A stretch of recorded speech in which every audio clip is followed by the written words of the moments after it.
Marcus Chun had never imagined that fixing a broken water recycler on a mining station Kepler 442b would change the course of galactic history.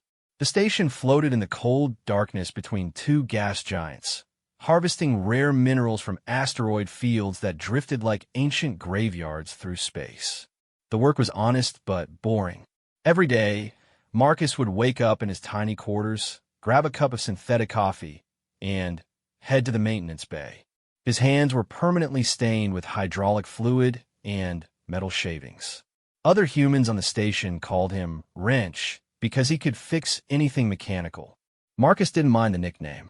Growing up on Earth's overcrowded cities had taught him that survival meant being useful. When the Galactic Trade Confederation offered jobs on distant mining stations, he jumped at the chance. The pay was decent, and more importantly, it was far from the pollution and chaos of home. The station housed about 300 beings from 12 different species. Most were workers like Marcus, but some held administrative positions. The Zenthri ran most operations with their forearms and analytical minds. The Vorkin handled security with their massive frames and natural armor. Everyone had their place in the cosmic economy. Marcus preferred working alone.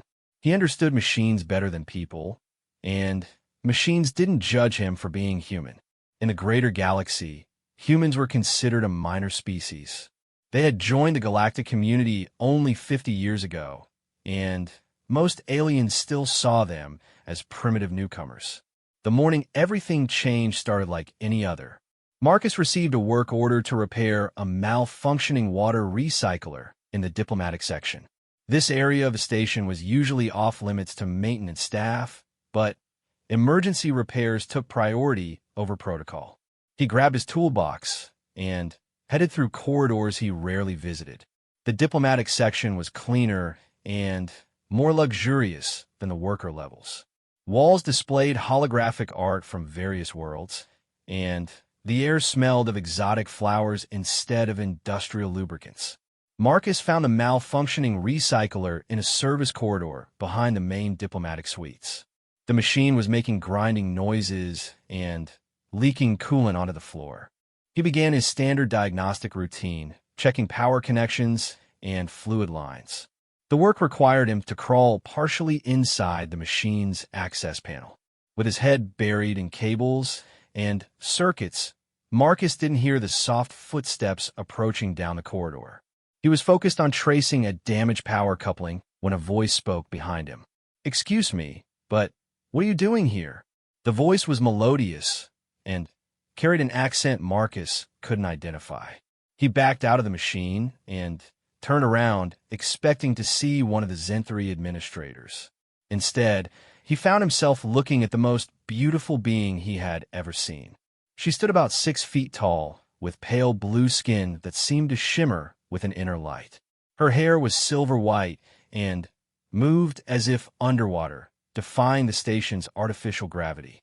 Large violet eyes regarded him with curiosity and something that might have been concern. Marcus recognized her species immediately, though he had never seen one in person.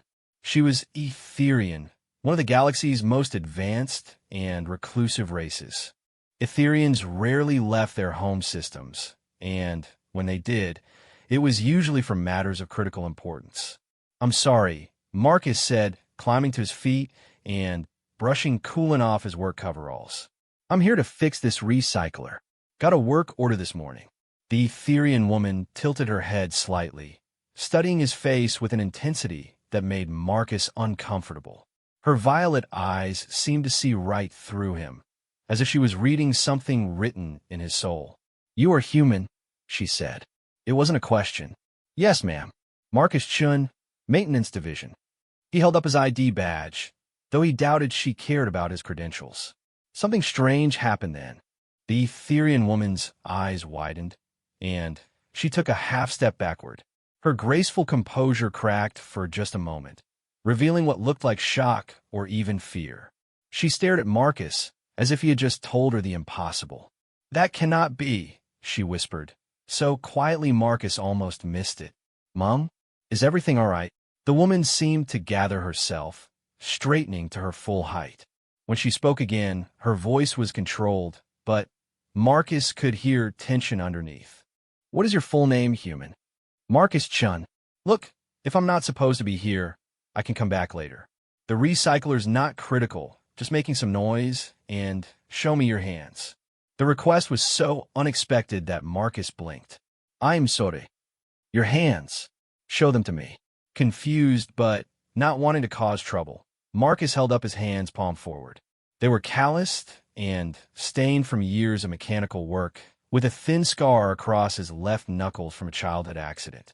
The Etherian woman stepped closer, her eyes fixed on Marcus's palms with laser-like focus. She raised her own hand as if to touch his, then stopped herself. Her breathing had quickened, and that shimmer in her skin seemed brighter. This is impossible, she said again, backing away. You should not exist. Your bloodline was lost centuries ago. Lady, I think you've got me confused with someone else. I'm just a maintenance worker.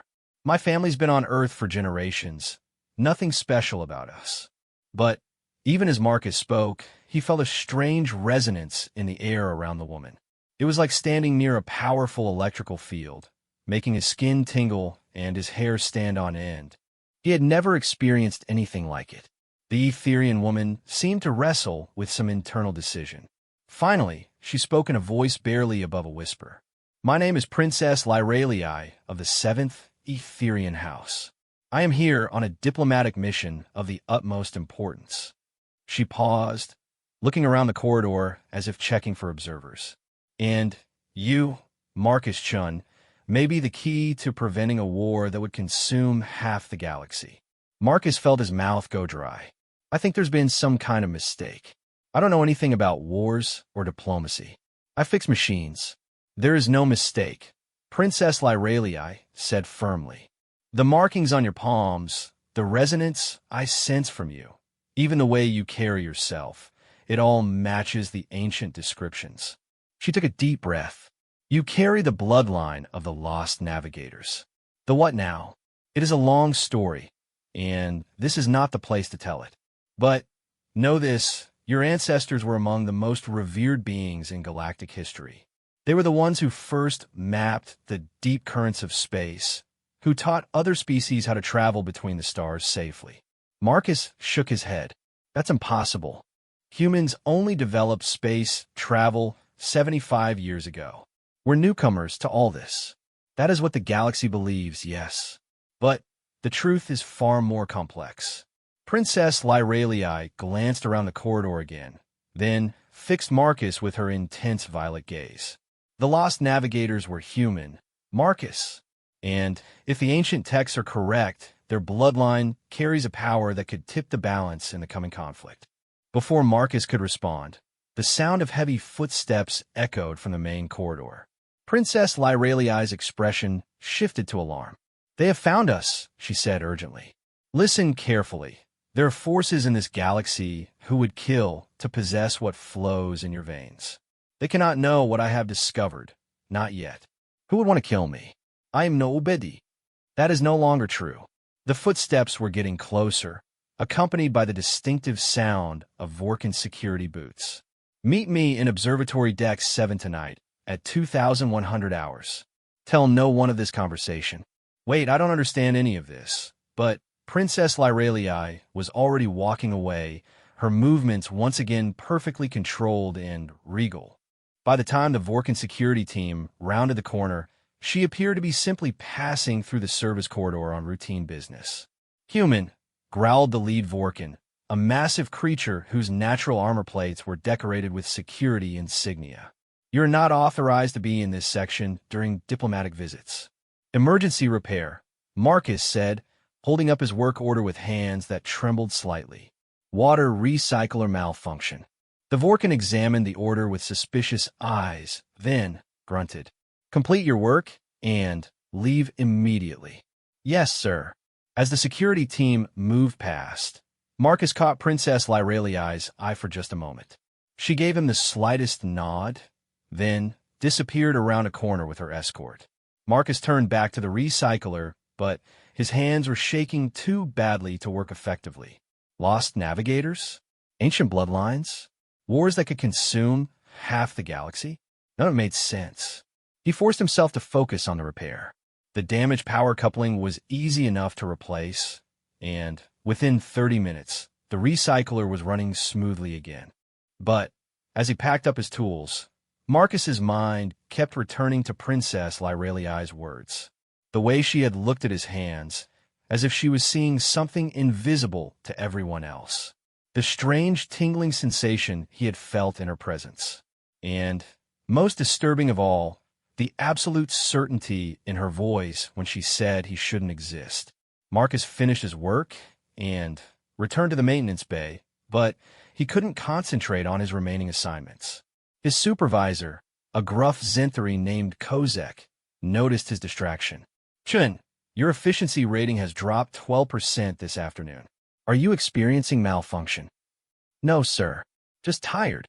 Kozek's four eyes studied Marcus with the analytical precision his species was famous for.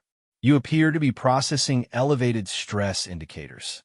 Perhaps you require recalibration at the medical bay." "I'm fine, really. Just need some rest." The Zenthari seemed unconvinced but returned to his own work. Marcus managed to get through the rest of his shift without further incident, though he found himself jumping at shadows and analyzing every casual glance from his coworkers.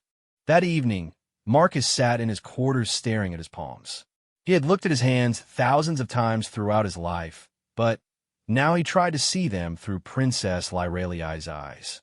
The lines and creases looked perfectly normal to him, the calluses and scars telling the story of his working life. But maybe there was something else, something he had never noticed. Marcus held his hands up to the light, turning them this way and that. Was it a faint pattern in the palm lines? A symmetry that seemed almost too perfect to be natural? He shook his head, feeling foolish. It was probably just his imagination, influenced by the princess's strange words. But as 2,100 hours approached, Marcus found himself unable to ignore the appointment. Observatory Deck 7 was located in one of the station's outer rings, offering a view of the asteroid fields and the distant gas giants. During the day shift, it was popular with off-duty workers who enjoyed watching the mining ships navigate between the floating rocks. But at night, it was usually empty. Marcus arrived a few minutes early, his stomach tight with nervous energy. The observatory was dark except for the glow of distant stars and the running lights of mining vessels. He had almost convinced himself that Princess Lyraliai wouldn't show when a voice spoke from the shadows. "You came." She stepped into the starlight, and Marcus was struck again by her otherworldly beauty. In the dim light, her skin's inner glow was more pronounced, and her silver hair moved with that same impossible grace. "I had to," Marcus said. "What you told me today, I can't get it out of my head." "That is understandable. You have lived your entire life believing you were ordinary, and now you discover that your very existence challenges the accepted history of the galaxy." Princess Lyraliai moved to one of the observatory windows, gazing out at the stars. "Tell me about your family, Marcus. What do you know of your ancestry?" "Not much. My parents died in an industrial accident when I was 12. My grandfather raised me, but he passed away 5 years ago." Marcus joined her at the window. "He used to tell stories about our family, but I always thought they were just stories." "What kind of stories?" Marcus felt uncomfortable talking about his grandfather's tales. They had always seemed like fantasy, the imaginings of an old man who spent too much time alone. But now, with Princess Lyraliai's intense attention, they took on new significance. He said our family used to be travelers, not just on Earth, but other places. He claimed we had a gift for finding safe paths through dangerous territory. Marcus paused. He also said we were guardians of something important, but he never told me what. Princess Lyraliai turned from the window, her violet eyes bright with excitement. "Did he ever mention anything about the deep current or the star roads?" The words hit Marcus like a physical blow. His grandfather had used those exact terms, usually late at night when he thought Marcus was asleep. The old man would sit by the window, staring at the stars, and whisper about the deep current that flowed between worlds. How could you know about that? Because those terms appear in the most ancient Etherian texts, the ones that describe the lost navigators. Princess Lyraliai's voice was filled with wonder. Your grandfather was trying to preserve the old knowledge, even if he didn't fully understand it himself. She reached into a fold of her robes and withdrew a small device that projected a holographic display. The image showed what appeared to be a three-dimensional map of space, but not like any star chart Marcus had ever seen. Instead of showing the positions of stars and planets, it depicted flowing currents of energy that connected distant points in the galaxy. This is a navigator's chart, Princess Lyraliai explained. It shows the deep current, the underlying energy network that binds all space together. The lost navigators were the first to perceive these currents and learn to ride them safely between stars. Marcus studied the holographic display, and something strange happened.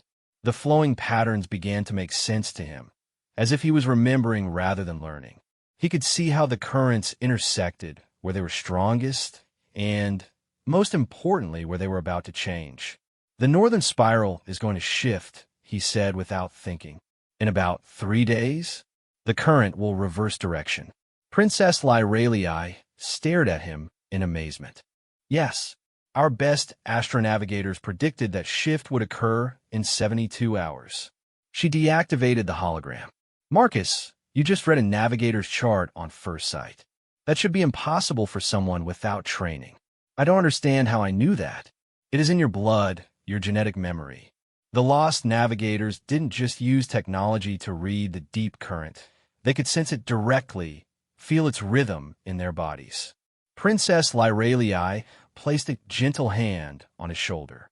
That ability was thought to be extinct for over 300 years. Marcus felt overwhelmed by the implications.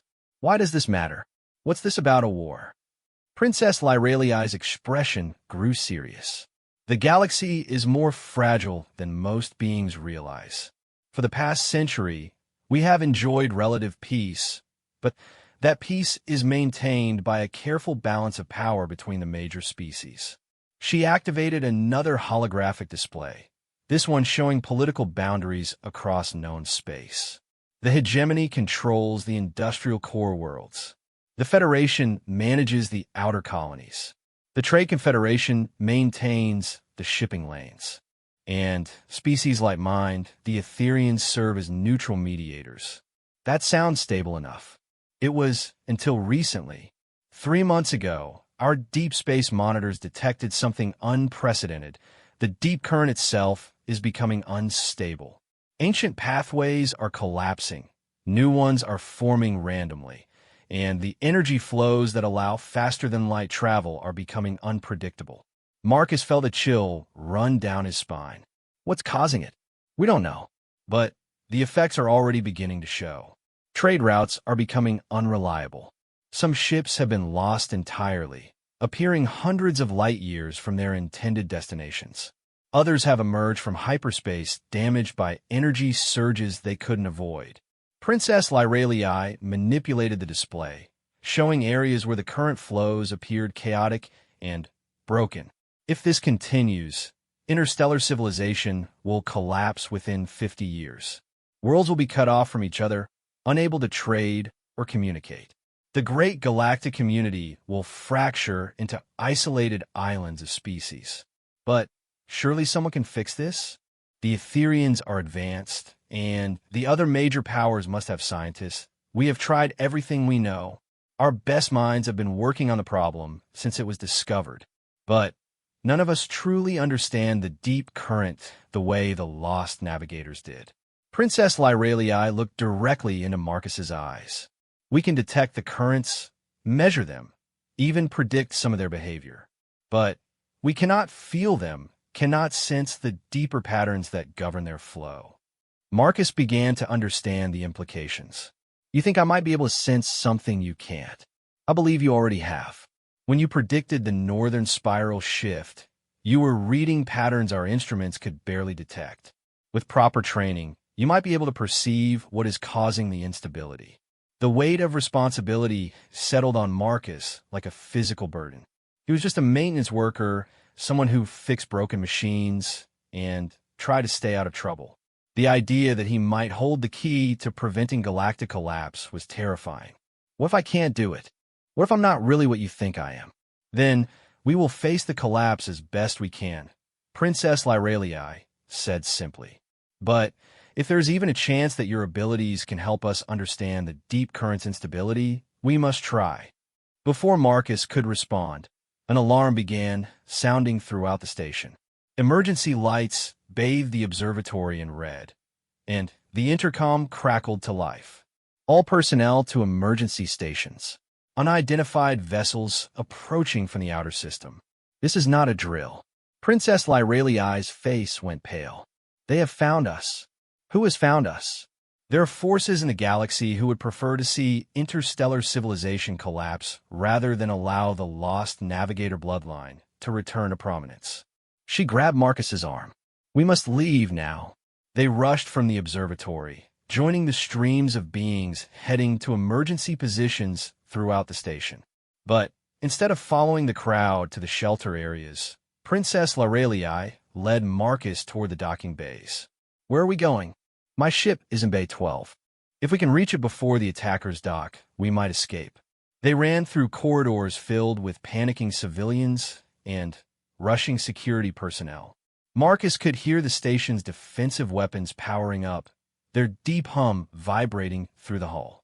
Through the viewports, he caught glimpses of sleek, dark ships emerging from the asteroid field like predators from the shadows. What do they want? Marcus called out as they ran. You. Princess Lyralii replied without slowing down. Or more precisely, they want to ensure that the lost navigator bloodline remains extinct. They reached docking bay 12 just as the first explosions rocked the station. Princess Lyralii's ship was elegant and streamlined, built for speed rather than combat. As they boarded, Marcus could see through the bay's transparent walls that the attacking vessels had begun docking at multiple points around the station. Who are these people? The Shadow Collective, Princess Lyralii said as she powered up her ship's engines. They have existed in secret for centuries, manipulating galactic politics from behind the scenes.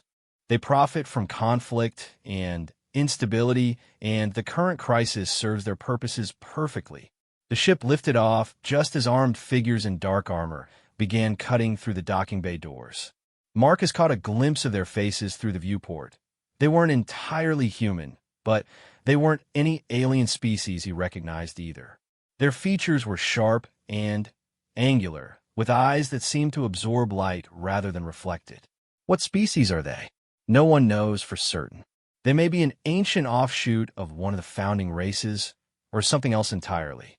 What matters is that they view the return of the Navigator bloodline as a direct threat to their plans.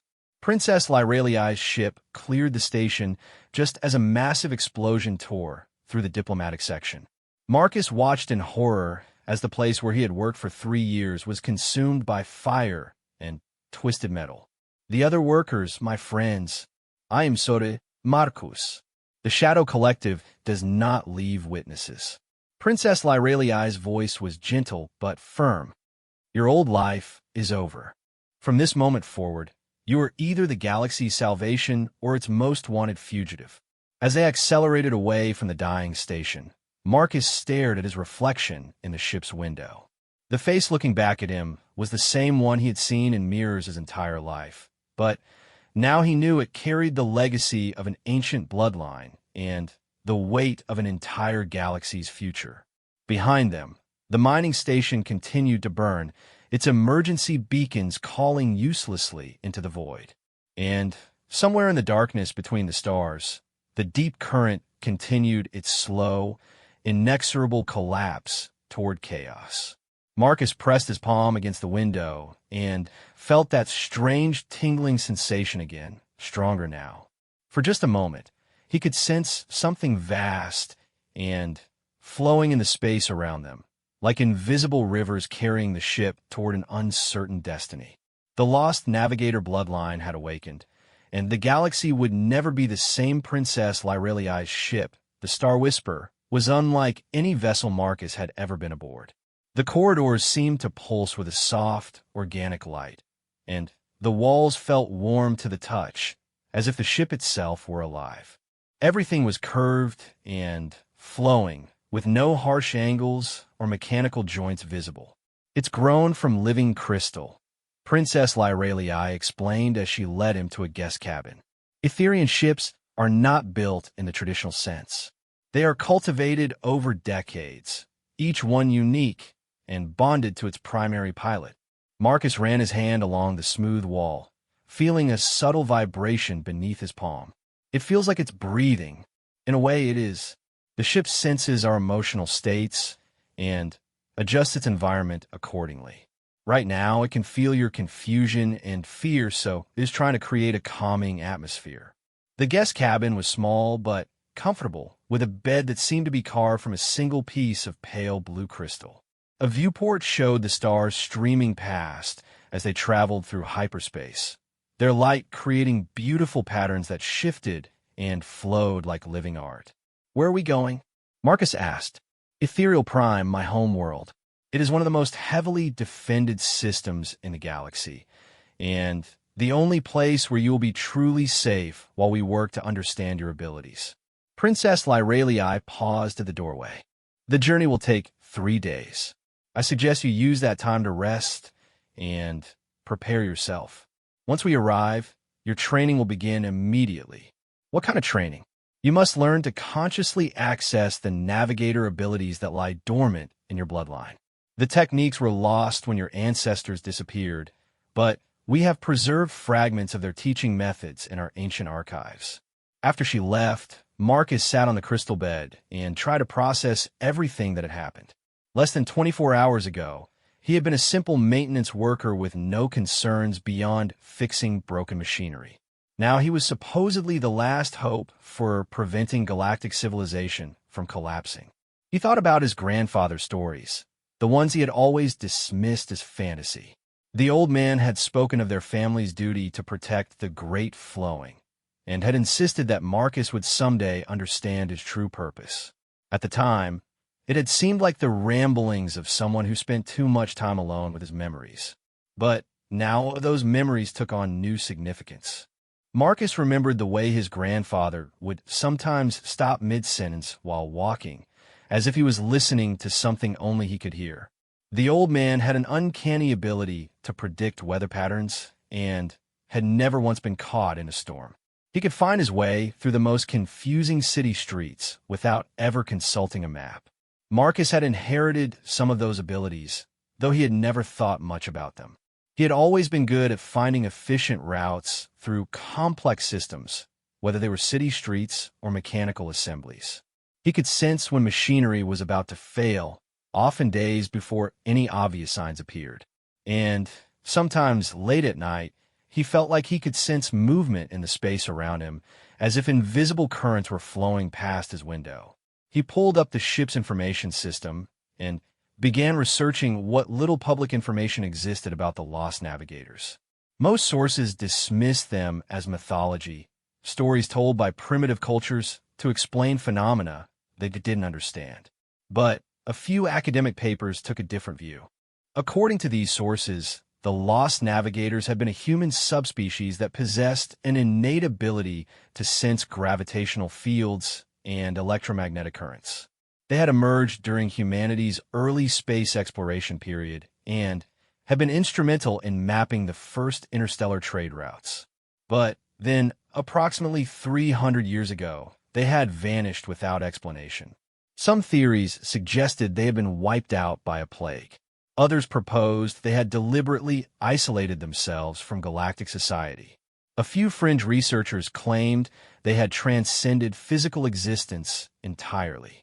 None of the theories explained why their abilities had been so crucial to early space travel, or why their disappearance coincided with a period of increased navigation hazards that lasted for nearly a century. Marcus was deep in his research when an alert chimed through the ship. Princess Lyralii's voice followed immediately. "Marcus, please come to the bridge. We have a problem." He found her standing before a holographic display that showed their ship's position relative to nearby star systems. Red warning indicators pulsed around several areas, and their course line was deviating from its original path. What's happening? The deep current instability is worse than we realized. 3 major navigation routes have collapsed in the past 6 hours, and we've had to reroute twice to avoid dangerous fluctuations. Princess Lyralii manipulated the display, showing the chaotic energy patterns surrounding their ship. At this rate, it will take us 6 days to reach Ethereal Prime, assuming we can find a stable route at all. Marcus studied the holographic currents and again felt that strange sensation of recognition. The flowing patterns seemed to speak to him in a language he didn't consciously understand, but somehow felt familiar. "There," he said, pointing to a narrow channel of blue energy that flowed between 2 unstable zones. "That path is stable, but only for the next 18 hours. If we change course now, we can ride it most of the way to your home system." Princess Lyralii stared at him in amazement. "That current is barely detectable on our instruments. How can you be certain it's stable?" I don't know, but I can feel it like a river flowing through space.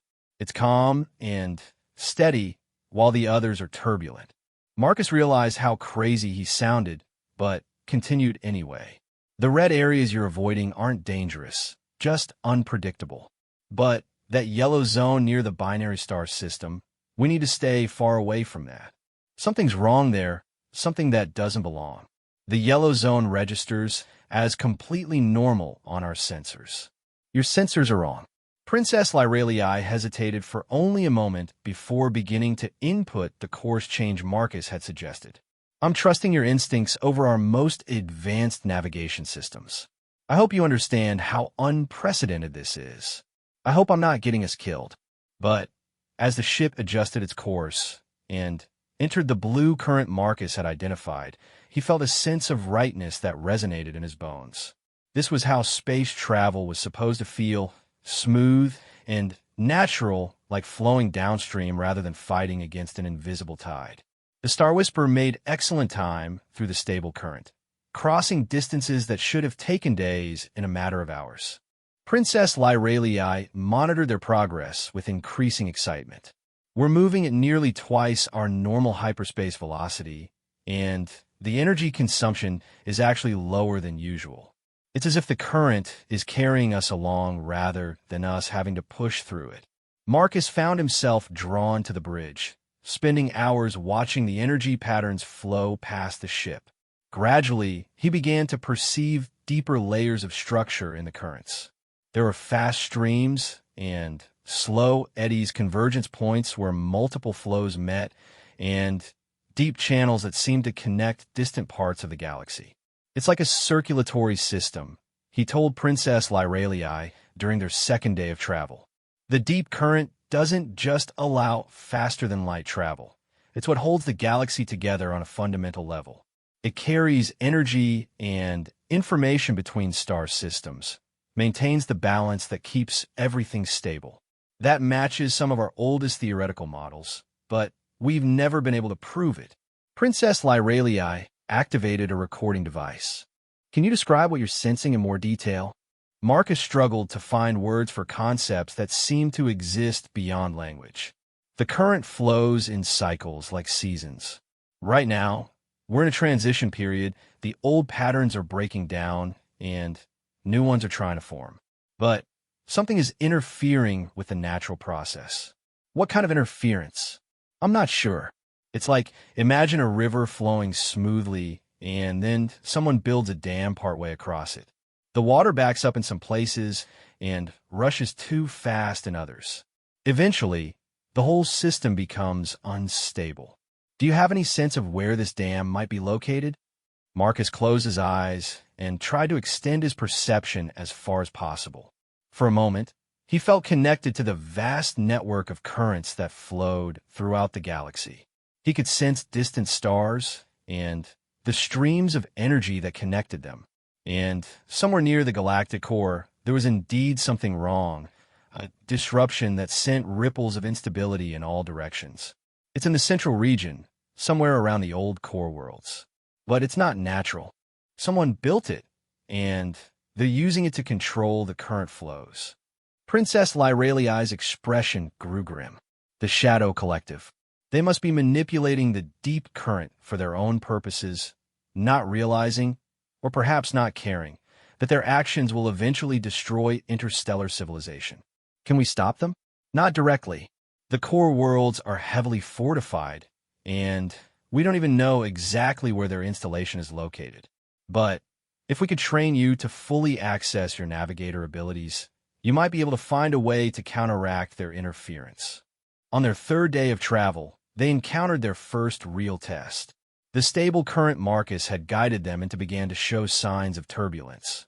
And ahead of them, the energy flows twisted into a chaotic knot that seemed to shift and change with each passing moment. The navigation computer can't plot a safe course through that disturbance, Princess Lyraliai reported. We'll have to drop out of hyperspace and find an alternate route. No, wait. Marcus studied the chaotic region with growing understanding. It's not random. There's a pattern to the chaos, like a whirlpool. If we approach it from the right angle and at the right speed, we can spiral through the outer edge and come out on the other side. That's incredibly dangerous. If we miscalculate, we won't. I can feel the rhythm of it. Trust me.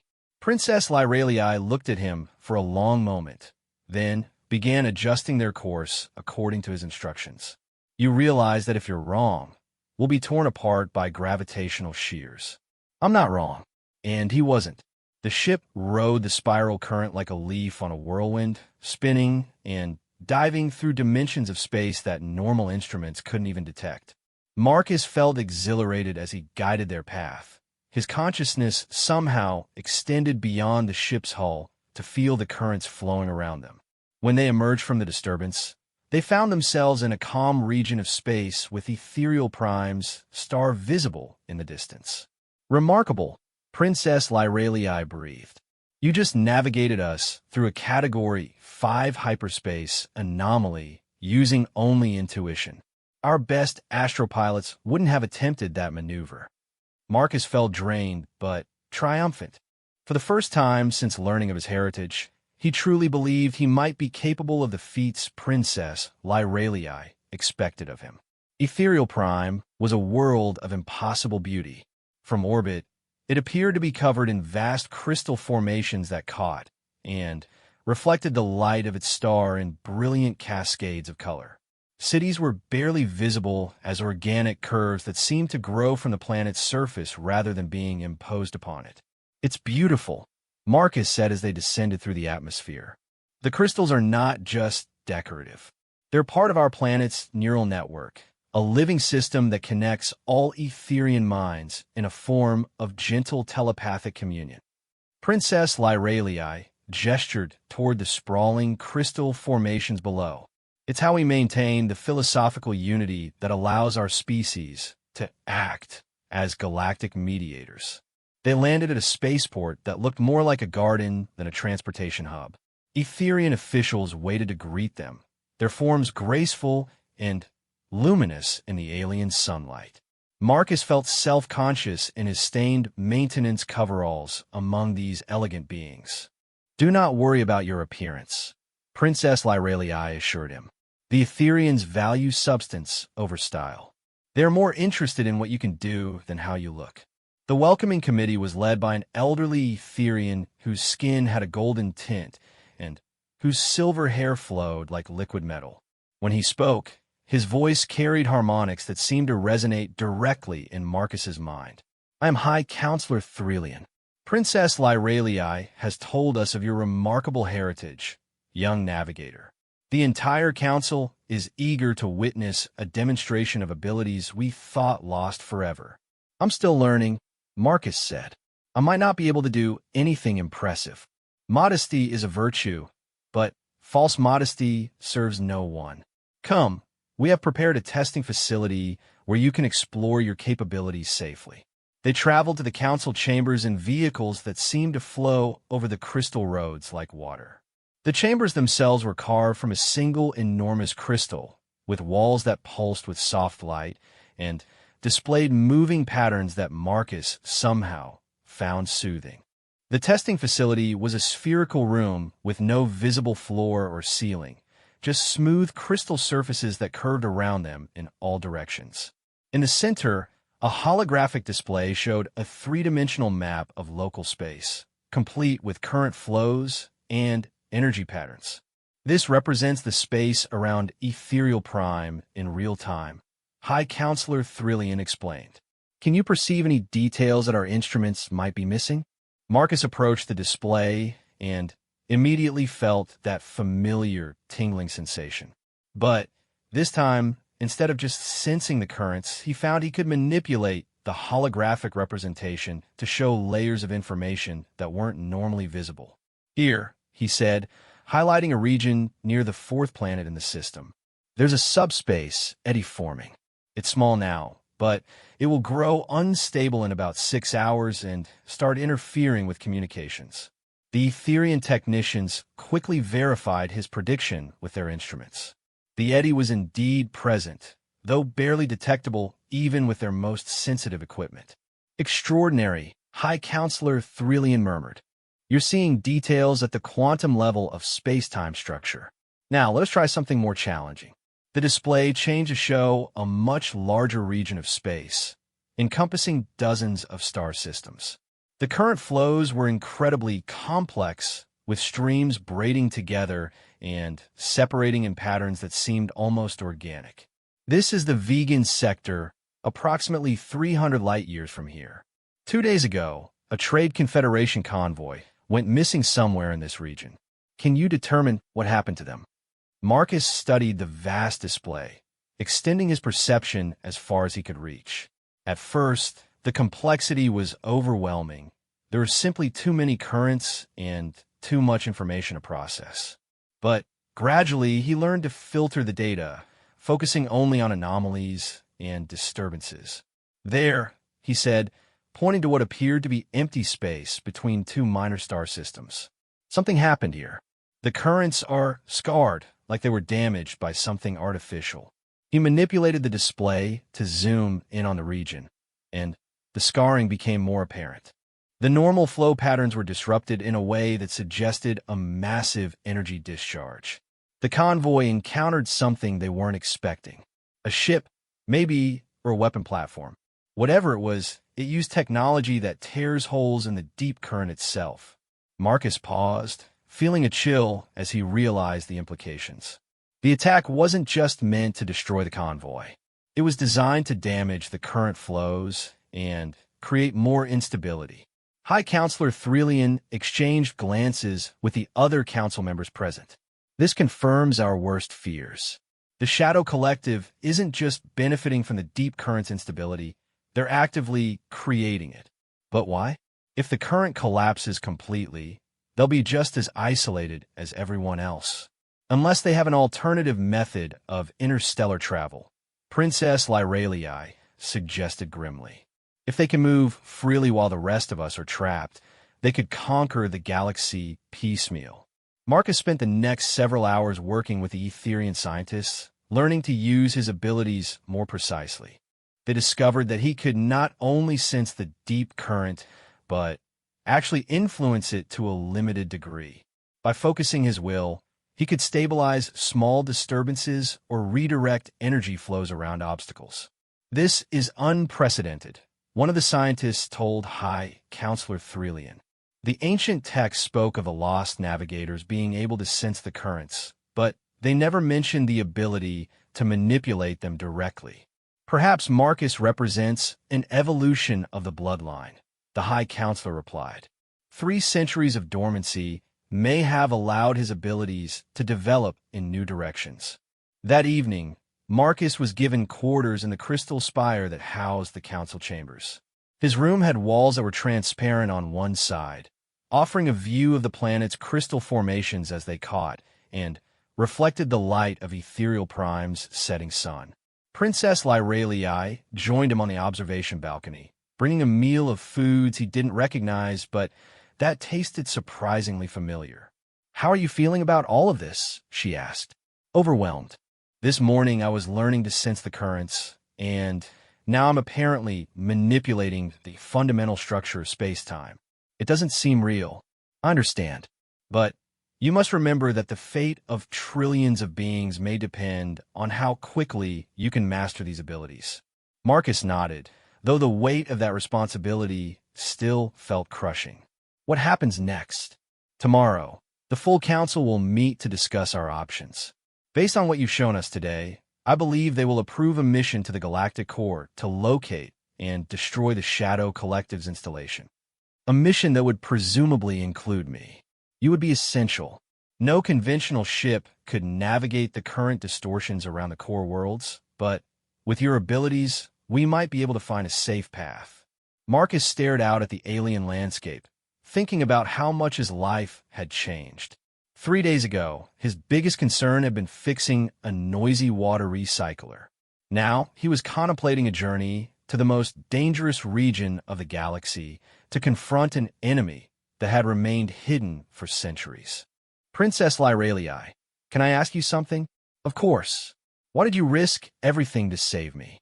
You barely knew me, but you gave up your diplomatic mission and put yourself in danger. What? She was quiet for a long moment, her violet eyes reflecting the crystal formations in the distance. Because I have seen what happens when hope dies, Marcus. 5 years ago, the Shadow Collective orchestrated a conflict between the hegemony and the Federation that nearly escalated into total war. Billions of beings suffered before we could mediate a peace treaty. But peace was achieved. Yes, but at what cost? Entire worlds were devastated. Families were torn apart. And all of it could have been prevented if we had acted sooner, if we had been willing to take risks for the greater good. Princess Lyralii turned to face him directly.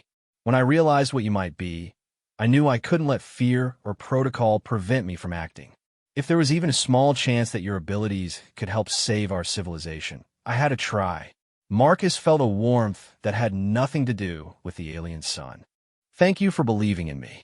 Thank you for proving worthy of that belief.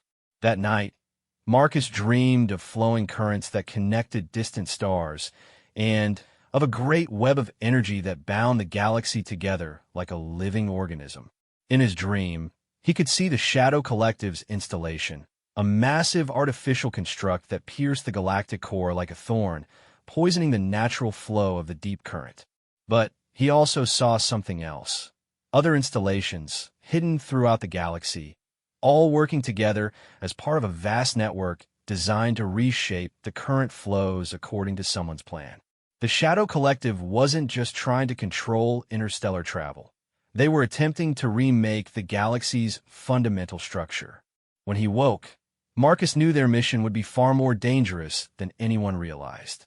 They weren't just facing a single enemy installation. They were up against a conspiracy that had been centuries in the making, with resources and capabilities that dwarfed anything the legitimate galactic governments possessed. But they had one advantage the Shadow Collective couldn't have anticipated: a lost navigator whose abilities had evolved beyond anything recorded in the ancient texts. The question was whether that would be enough to save a galaxy on the brink of collapse. As dawn broke over the crystal formations of Ethereal Prime, Marcus prepared himself for the battle ahead. The maintenance worker from mining station Kepler 442b was gone forever, replaced by something he didn't yet fully understand but was determined to become. The galaxy's last hope had awakened, and the real test was about to begin. The Etherian Council Chamber was a marvel of living architecture, with walls that pulsed gently like a heartbeat and floors that seemed to flow like crystallized water.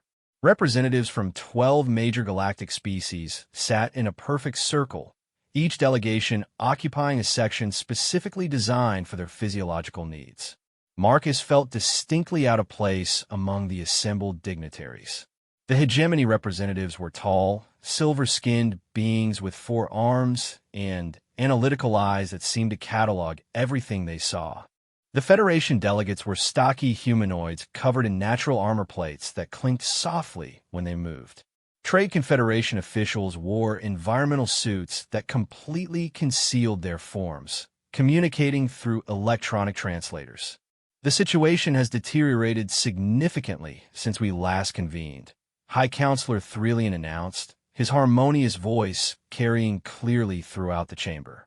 In the past week, 17 major trade routes have become impassable, and we have lost contact with 43 colonies in the Outer Rim. A holographic display materialized in the center of the chamber, showing the galaxy with vast red zones indicating areas of deep current instability. Marcus was shocked to see how much the damage had spread since he had first learned of the crisis. At the current rate of deterioration, continued Hegemony Representative, we estimate complete collapse of interstellar infrastructure within 18 standard months. Unacceptable, growled a Federation delegate. Our military forces are already stretched thin trying to maintain communications with our border worlds. If the situation continues to worsen, we may be forced to abandon entire sectors. The Trade Confederation's electronic translator produced a burst of static before conveying their position. Economic projections indicate civilizational regression to pre-spaceflight levels within 2 generations. This outcome must be prevented at all costs. Marcus listened to the debate with growing frustration. Everyone seemed to understand the magnitude of the crisis, but no one was proposing practical solutions. Finally, High Counselor Threlian called for silence. We have invited a special guest to address the council today, he announced. Marcus Chun, last known descendant of the Lost Navigator bloodline, has demonstrated abilities that may offer hope for resolving our current crisis. All eyes turned to Marcus, and he felt his mouth go dry. Public speaking had never been his strong suit, and addressing the galaxy's most powerful leaders seemed impossibly daunting. I'm not much of a speaker, he began, his voice barely carrying across the chamber. I'm just a maintenance worker who discovered something unusual about his family history. But I've learned some things about the deep current that might be important. He gestured toward the holographic display, and, to his surprise, it responded to his intentions, zooming in on specific regions as he focused on them. The instability isn't random, Marcus continued, growing more confident as he spoke. Someone is deliberately disrupting the current flows using artificial installations. I've identified at least 6 major interference points, all coordinated to maximize chaos while maintaining certain protected corridors. The display highlighted the interference points Marcus had detected, revealing a pattern that hadn't been visible before.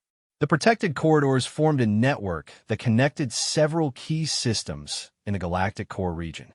This is extraordinary, breathed a Hegemony representative. Our best analysts have been unable to detect any pattern in the instabilities. That's because you're looking at the surface effects instead of the underlying cause, Marcus explained. The Shadow Collective has built a network of installations that can manipulate the deep current directly. They're creating chaos everywhere except in areas they want to control. The Shadow Collective is a myth, protested a Federation delegate. A conspiracy theory used to explain away political failures and economic instabilities. Marcus felt a flash of anger. Tell that to the 300 beings who died when they destroyed Mining Station Kepler 442b. Tell that to the Trade Confederation convoy that was vaporized in the vegan sector.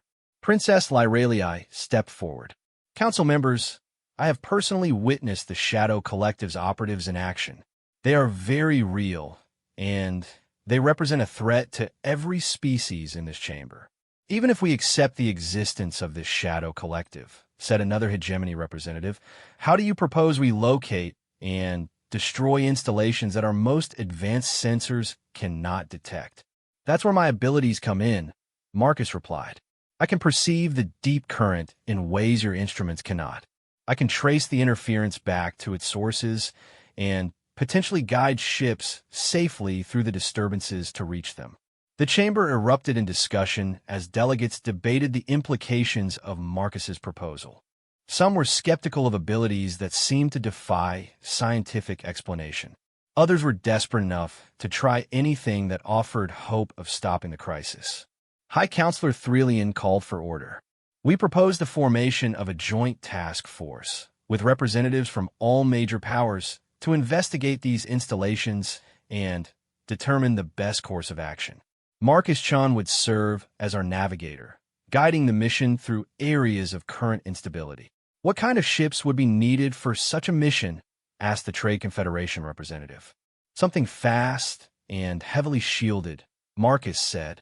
The currents near the galactic core are incredibly turbulent, and the Shadow Collective will certainly try to stop us once they realize what we're attempting. The Federation can provide a stealth frigate, offered one of the armored delegates. The Stellar Phantom is equipped with the most advanced cloaking technology in our fleet. The Hegemony will contribute sensor packages and scientific personnel, added their representative. And the Etherians will provide diplomatic immunity and Marcus's transportation, concluded High Counselor Thrillian. Princess Lyrelii will serve as mission commander, given her experience with the Navigator and the Shadow Collective. Marcus felt a mixture of excitement and terror as the details of the mission were hammered out. In 3 days, he would be embarking on a journey to the most dangerous region of the galaxy, with the fate of interstellar civilization hanging in the balance. That evening, he found himself in one of Ethereal Prime's crystal gardens, trying to process everything that had happened. The living crystals sang softly in the wind, their harmonies creating an almost hypnotic peace that helped calm his racing thoughts. Having second thoughts? Princess Lyrelii asked, appearing beside him on the garden path. Third and fourth thoughts, Marcus admitted. A week ago, my biggest worry was whether I had enough spare parts to fix a broken pump. Now I'm supposedly the key to saving the galaxy. It's a little overwhelming. I understand the feeling. When I first learned I would inherit my mother's position on the Etherian Council, I spent 3 months hiding in the crystal caves, convinced I wasn't worthy of the responsibility. Marcus looked at her with surprise. You? But you seem so confident, so sure of yourself.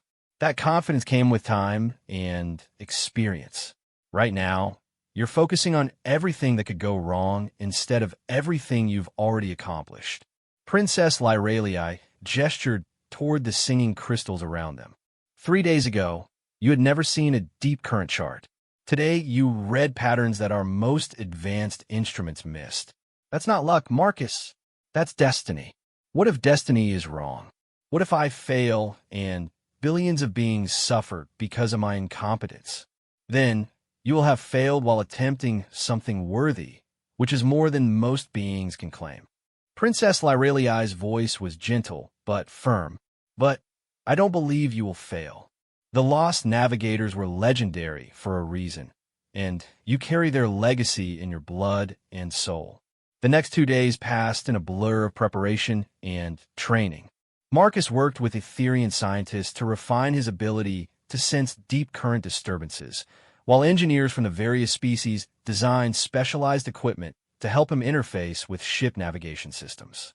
The most challenging aspect was learning to maintain his connection to the currents while under the stress of combat or emergency situations. The Etherians created training scenarios that exposed him to jarring sounds, flashing lights, and simulated battle conditions while he tried to navigate through holographic current maps. Your abilities are strongest when your mind is calm and focused, explained the chief trainer, an ancient Etherian whose crystalline skin had taken on a deep blue hue. But you must learn to access them even when fear and adrenaline are flooding your system. Marcus practiced for hours, learning to find that inner stillness even when alarms were blaring and emergency lights were flashing around him. Gradually, he discovered that his navigator instincts existed at a level deeper than conscious thought. Even when his rational mind was panicked, some part of him could still feel the flow of cosmic currents. On the second day, representatives from the various species arrived to join the mission.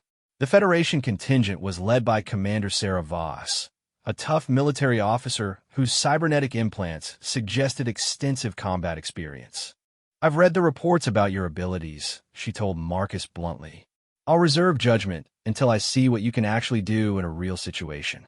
The Hegemony team was headed by Dr. Zeth Ka, a scientist whose 4 arms allowed him to operate multiple instruments simultaneously. His approach was more academic than Commander Voss's, but equally skeptical. The concept of biological navigation sensitivity is theoretically possible, he admitted, but the precision you claim exceeds anything we have previously documented. The Trade Confederation had sent a single representative, a mysterious figure in an environmental suit who identified himself only as Agent Cray. His electronic translator made every statement sound like a business proposition. Confederation interests will be served by successful mission completion. Personal opinions regarding navigator authenticity are irrelevant to operational objectives. Marcus found the mix of personalities challenging, but Princess Laurelii assured him it was typical of multi-species operations. Each group has their own priorities and communication styles, she explained. Your job is to guide the ship safely through the deep current. Let me handle the diplomatic aspects. On the third day, they transferred to the Federation's stealth frigate Stellar Phantom. The ship was built for speed and concealment rather than comfort, with cramped corridors and utilitarian decor that reminded Marcus of his old mining station. Commander Voss gave them a tour of the vessel, highlighting its advanced cloaking systems and defensive capabilities. The Phantom can avoid most forms of detection, but if we're discovered, she can fight her way out of most situations. Let's hope it doesn't come to that, Princess Laurelii said. The ship's navigation center had been modified to accommodate Marcus's unique requirements. A specialized interface allowed him to overlay his deep current perceptions onto the ship's sensor displays, creating a hybrid navigation system that combined human intuition with alien technology. This is unprecedented, Dr. Zethka commented as Marcus tested the interface. We are essentially flying blind into the most dangerous region of space, guided by abilities that science cannot adequately explain. Sometimes you have to trust things that can't be measured, Marcus replied, surprising himself with his own confidence. Their first destination was the interference source closest to Ethereal Prime, located in the abandoned Theta Persei system. According to galactic records, the system had been evacuated 50 years earlier when its star began showing signs of instability. Convenient cover story, Commander Voss observed. If everyone thinks the system is uninhabitable, no one will investigate what's really happening there. The journey to Theta Persei took them through increasingly unstable regions of space. Marcus found himself constantly adjusting their course to avoid the worst current disturbances, sometimes making changes that seemed to contradict the ship's instruments. Navigation computer indicates optimal route through Grid 7 Alpha, Dr. Zethkar reported during one course change. The computer's wrong, Marcus said firmly. There's a current shear forming in that sector. If we go through 7 Alpha, we'll be torn apart in 17 minutes. Sensors show no anomalies in that grid. Trust the navigator, Princess Laurelii interjected. His perceptions have been accurate every time. They took Marcus's recommended route through a seemingly empty region of space, and 18 minutes later, their long-range sensors detected a massive spatial distortion exactly where the navigation computer had wanted to send them. I stand corrected, Dr. Zethka admitted. Your ability to predict current formations exceeds our technological capabilities by a significant margin. As they approached the Theta Persei system, Marcus began to sense something deeply wrong with the local space. The deep current here wasn't just unstable, it was actively poisoned, flowing in patterns that felt fundamentally unnatural. There's definitely something artificial in this system, he reported. The current flows are being forced into configurations that shouldn't be possible. It's like someone built a dam across a river, but instead of stopping the flow, they're redirecting it in ways that create maximum turbulence downstream. Can you locate the source? Commander Voss asked. Marcus extended his perception as far as possible, feeling along the twisted current flows until he found their point of origin. Fourth planet, northern polar region. There's a massive installation there, something that extends deep into the planet's core. Sensors confirm artificial structures on the fourth planet, Dr. Zethkar reported. But the configuration is unlike anything in our databases. As they moved closer to the planet, the Shadow Collective installation became visible on their screens. It was enormous, a complex of dark spires that rose from the planet's surface like the legs of some cosmic spider. Energy discharges arced between the spires, and at the center of the complex, a massive beam of distorted space-time extended upward into orbit. By the void, Commander Voss breathed.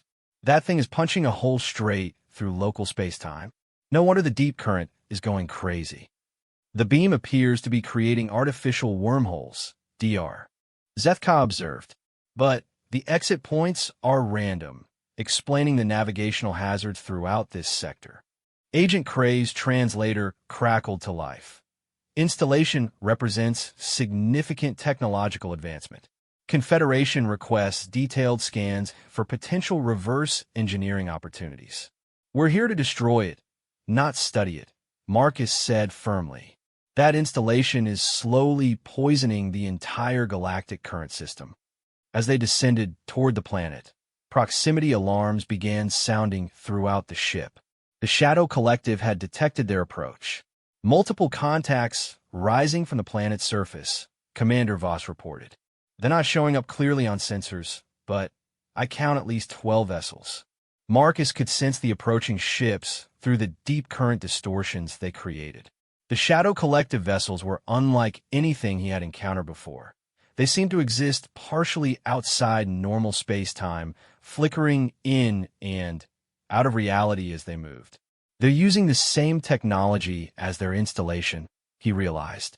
Their ships can phase in and out of the deep current at will. That's how they've remained hidden for so long. Can you track them? Princess Lyralii asked. I think so. Their phase shifts create ripples in the current that I can follow. Marcus focused on the approaching vessels, feeling their alien technology disrupting the natural flow around them. But there's something else. These aren't piloted ships. They're automated, controlled by the main installation. The first attack came without warning. One of the Shadow Collective vessels materialized directly above them, firing weapons that seemed to tear holes in space itself. The Stellar Phantom's shields held, but barely. Evasive maneuvers, Commander Voss shouted, throwing the ship into a spiraling dive toward the planet's surface. Marcus gripped his interface console, using his connection to the deep current to help predict the enemy ship's movements. Hard starboard in 3 seconds, he called out. One of them is about to phase in directly ahead of us. Commander Voss followed his directions without question, and the ship barely avoided a massive energy discharge that would have vaporized them instantly. The battle that followed was unlike anything Marcus could have imagined. The Shadow Collective ships attacked from multiple dimensions simultaneously, appearing and disappearing like ghosts while firing weapons that defied the laws of physics. But Marcus's abilities gave them a crucial advantage.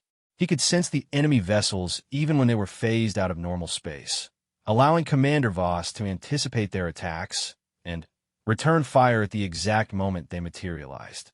I've got a lock on one of them, the commander reported. Firing. The Stellar Phantom's weapons struck a Shadow Collective vessel just as it was beginning to phase back into normal space. The timing was perfect. The ship was caught between dimensions and tore itself apart under stress. Excellent work, Dr. Zethka commented. But we still have 11 more to deal with. Marcus was about to respond when he sensed something that made his blood run cold. We need to get out of here now. What's wrong? Princess Lyralii asked. The installation, it's powering up for something big. I can feel the energy building in the deep current. Whatever they're about to do, we don't want to be anywhere near here when it happens. But even as he spoke, Marcus realized they were too late. The massive beam at the center of the Shadow Collective installation flared with brilliant light, and the space around them began to twist and warp in ways that hurt to perceive. Hold on to something, Commander Voss yelled, but there was nowhere to run.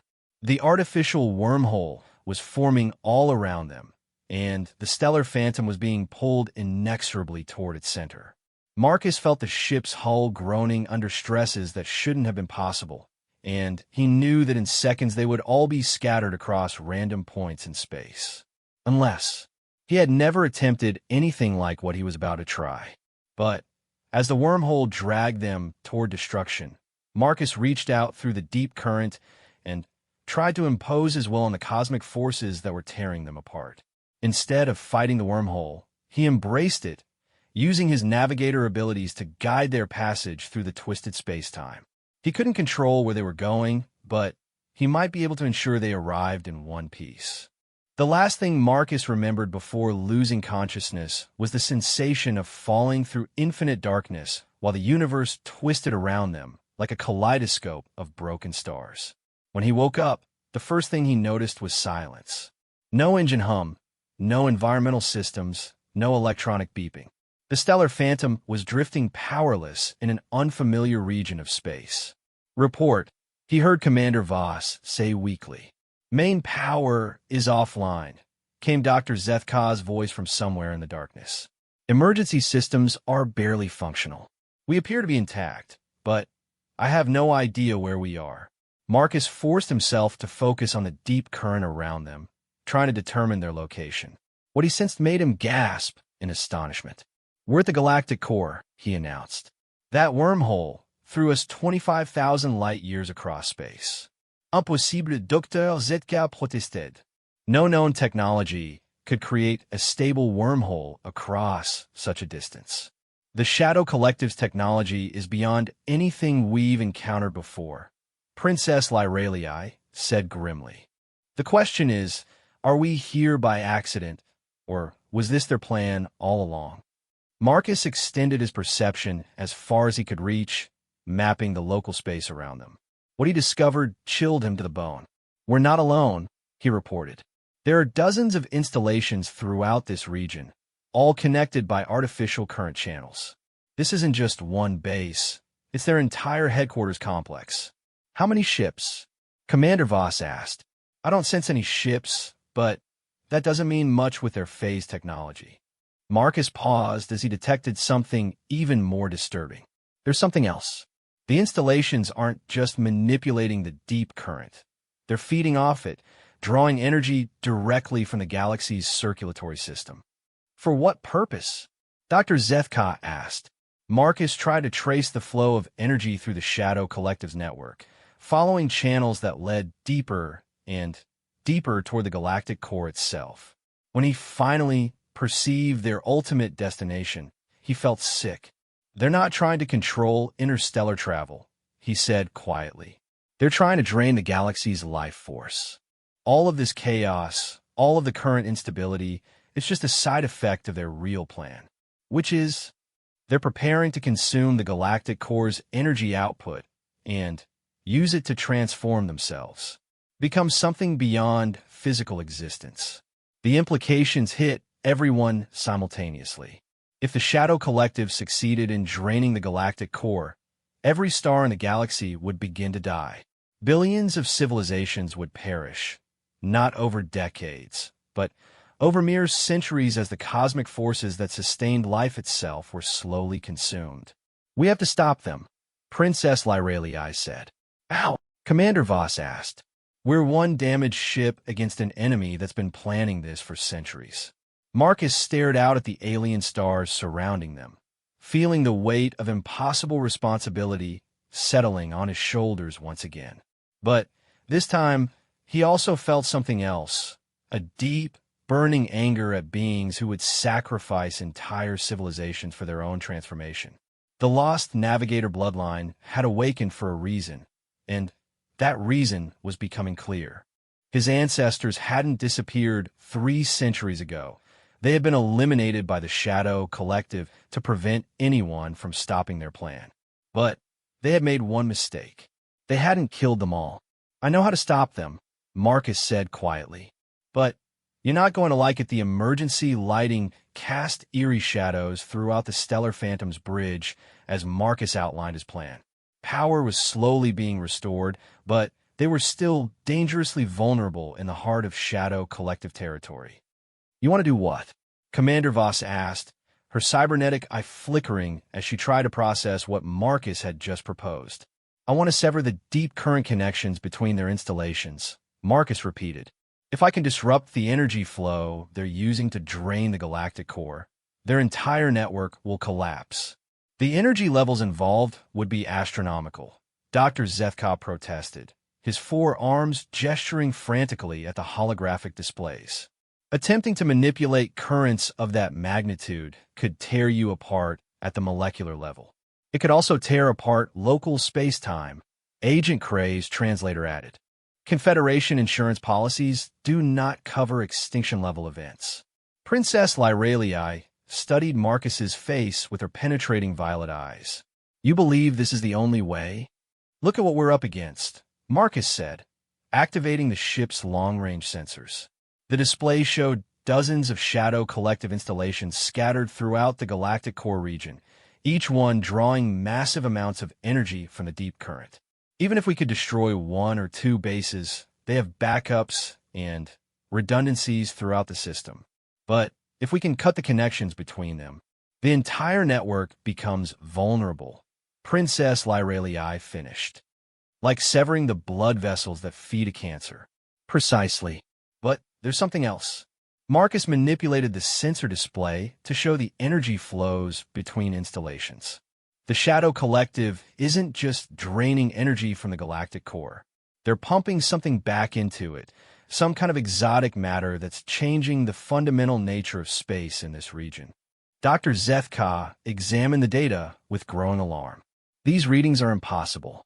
If their calculations are correct, they're attempting to create an artificial black hole at the galactic center. Not just any black hole, Marcus said grimly. One that they can control and direct.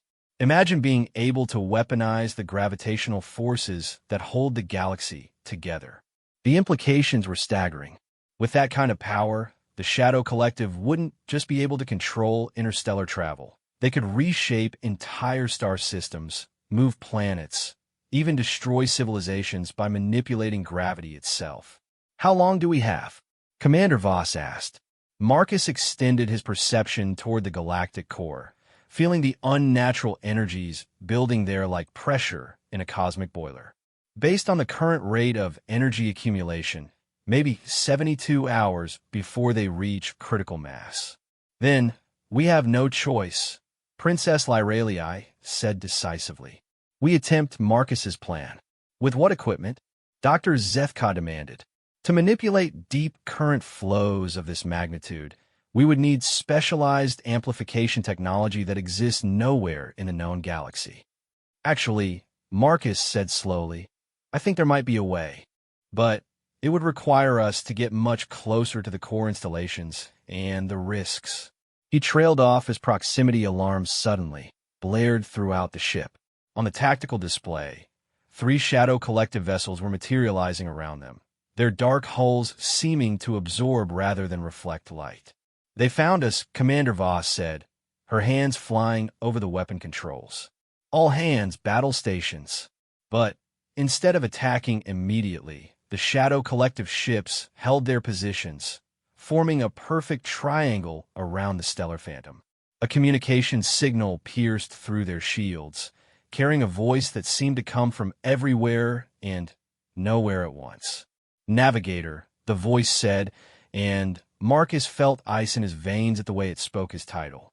We have been waiting for you. Who are you? Marcus demanded, though part of him already suspected the answer. We are what your ancestors should have become, had they possessed the wisdom to embrace transformation rather than cling to obsolete flesh. The voice carried harmonics that hurt to hear, as if it was being transmitted through dimensions that human minds weren't designed to perceive. You carry the last pure Navigator bloodline, Marcus Chun. With your abilities added to our network, the final phase of our evolution can begin. I'd rather die first. Death is an illusion, Navigator. We offer something far greater, transcendence beyond the limitations of physical existence. Join us willingly, and we will allow your companions to witness the birth of a new cosmic order. Resist, and they will be consumed. To emphasize the threat, one of the Shadow Collective vessels fired a brief burst from its reality-warping weapons. The energy beam passed harmlessly beside the Stellar Phantom, but where it struck empty space, matter simply ceased to exist. Not destroyed or vaporized, simply erased from reality as if it had never been. You have 1 hour to decide, the voice concluded, and the communication channel closed. Commander Voss immediately began plotting escape routes, but Marcus could see from the sensor readings that it was hopeless. The Shadow Collective ships could phase in and out of normal space at will, and their weapons could apparently delete matter from existence itself. There has to be another option, Princess Lyralii said desperately. Maybe there is, Marcus said, studying the energy.